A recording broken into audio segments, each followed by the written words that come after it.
Social media ಬೇಡ ಅಂತ ಹೇಳಲ್ಲ. ಯಾಕೆಂದ್ರೆ ಸೋಷಿಯಲ್ ಮೀಡಿಯಾದಲ್ಲಿ ಒಳ್ಳೆ ಕಂಟೆಂಟ್ ಕೂಡ ಇರುತ್ತೆ. ನೀವು ಒಳ್ಳೆದನ್ನ ನೋಡಿ, ಒಳ್ಳೆದನ್ನ ಫಾಲೋ ಮಾಡಿ. ಅದನ್ನ ಬಿಟ್ಬಿಟ್ಟು ನೀವು ಈ ರೀತಿಯಾಗಿ ರೀಲ್ಸ್ ಮಾಡೋದು ನಾವು ತಪ್ಪು ಅಂತ ಎಲ್ಲೂ ಕೂಡ ಹೇಳ್ತಾ ಇಲ್ಲ. ಮತ್ತೊಮ್ಮೆ ಹೇಳ್ತಾ ಇದೀವಿ, ಓಕೆ ಹಂಗಾರೆ ನಾವು ರೀಲ್ಸ್ ಮಾಡಬಾರ್ದಾ, ರೀಲ್ಸ್ ಮಾಡಿದ್ರೆ ಅಂತ ಮಹಾ ಅಪರಾಧ ಆಗೋಯ್ತು ಅಂತ ನೀವು ಕೇಳಬಹುದು. ನಾವು ರೀಲ್ಸ್ ಮಾಡೋದು ಬೇಡ ಅಂತ ಹೇಳ್ತಾ ಇಲ್ಲ. ಒಳ್ಳೆ ರೀತಿಯಲ್ಲಿ ರೀಲ್ಸ್ ಮಾಡಿ, ಒಳ್ಳೆ ವಿಚಾರವಾಗಿ ರೀಲ್ಸ್ ಮಾಡಿ. ರೀಲ್ಸೇ ನಿಮ್ಮ ಜೀವನ ಅಲ್ಲ. ನಿಮ್ಮ ಜೀವವನ್ನು ತೆಗೆಯುತ್ತೆ ಅಂತಂದ್ರೆ ಅಂಥ ರೀಲ್ಸ್ ನಮಗೆ ಅವಶ್ಯಕತೆನೇ ಇಲ್ಲ.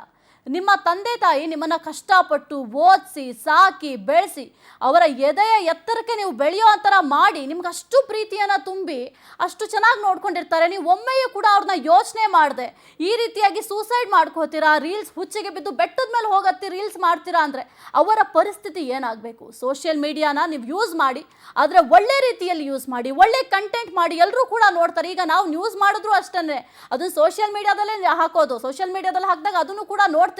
ಅದನ್ನು ನಾವು ಬೇಡ ಅಂತ ಹೇಳ್ತಲ್ಲ. ದಯವಿಟ್ಟು ನಿಜವಾಗ್ಲೂ ನಿಮ್ಮ ತಂದೆ ತಾಯಿಗೆ ನೀವು ಬೆಲೆ ಕೊಡಿ. ನಿಮ್ಮ ತಂದೆ ತಾಯಿಗೋಸ್ಕರ ಬದುಕಿ. ಯಾವುದೇ ಸೋಷಿಯಲ್ ಮೀಡಿಯಾ ಆಗಿರಬಹುದು, ಯಾವುದೇ ರೀಲ್ಸ್ ಆಗಿರ್ಬೋದು, ಯಾವುದು ಕೂಡ ನಿಮ್ಮ ಕೊನೆಗಾಲದಲ್ಲಿ ಬರಲ್ಲ. ಇದನ್ನು ಕೆಲವೊಂದಿಷ್ಟು ಜನ ಬಂಡವಾಳ ಮಾಡ್ಕೊಂಡಿದ್ದಾರೆ. ದುಡಿರಿ, ಸೋಷಿಯಲ್ ಮೀಡಿಯಾದಲ್ಲಿ ದುಡಿರಿ, ಯಾರು ಕೂಡ ಬೇಡ ಅಂತ ಹೇಳಲ್ಲ. ಆದರೆ ನಿಮ್ಮ ತಂದೆ ತಾಯಿಯ ಬಗ್ಗೆ ಒಮ್ಮೆಯಾದರೂ ಯೋಚನೆ ಮಾಡಿ ಈ ರೀತಿಯ ನಿರ್ಧಾರವನ್ನು ತೆಗೆದುಕೊಳ್ಳುವುದಕ್ಕಿಂತ ಮೊದಲು